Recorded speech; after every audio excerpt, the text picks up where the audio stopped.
প্রবীণ অভিনেতা প্রবীর মিত্র আর নেই। সংকটাপন্ন অবস্থায় রাজধানীর একটি বেসরকারি হাসপাতালের নিবিড় পরিচর্যা কেন্দ্রে চিকিৎসাধীন ছিলেন তিনি। ৫ জানুয়ারি রাত 10:30টার দিকে তার মৃত্যু হয়েছে বলে নিশ্চিত করেছেন অভিনেতা মিশা সওদাগর। নিজের ভেরিফাইড ফেসবুক পোস্টে একথা জানান তিনি। দর্শক, এ নিয়েই এখনকার টিবিএস নিউজ আপডেটস, সঙ্গে আছি আমি রুকাইয়া জহির।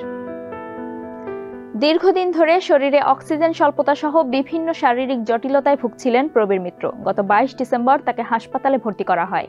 তার আগে শারীরিক অসুস্থতার জন্য বেশ কয়েক বছর ধরে অভিনয়ে অনিয়মিত ছিলেন তিনি। এ সময় ঘরবন্দি কাটছিল তার দিনরাত। 1943 সালের 18 আগস্ট কুমিল্লার চান্দিনায় জন্মগ্রহণ করেন প্রবীর মিত্র। বেড়ে উঠেছেন পুরান ঢাকায়।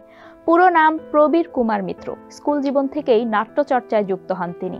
ছাত্রাবস্থায় রবীন্দ্রনাথ ঠাকুরের ডাকঘর নাটকে অভিনয় করেছিলেন প্রবীর মিত্র। 1969 সালে নির্মিত জল ছবি সিনেমায় অভিনয়ের মাধ্যমে শুরু হয় তার চলচ্চিত্র যাত্রা। প্রায় 4 শতাধিক সিনেমায় অভিনয় করেছেন বর্ষিয়ান এই অভিনেতা। নান্দনিক অভিনয়ের জন্য বরাবরই প্রশংসিত প্রবীর মিত্র। বড় ভালো লোক ছিল সিনেমার জন্য শ্রেষ্ঠ পার্শ্ব চরিত্রে জাতীয় চলচ্চিত্র পুরস্কার পেয়েছিলেন তিনি। পরবর্তীতে 2018 সালে তাকে জাতীয় চলচ্চিত্র পুরস্কারে আজীবন সম্মাননা দেওয়া হয়। দর্শক, এ ছিল এখনকার টিবিএস নিউজ আপডেটস। সাম্প্রতিক ঘটনাবলী সম্পর্কে আপডেটেড থাকতে চোখ রাখুন টিবিএস-এই।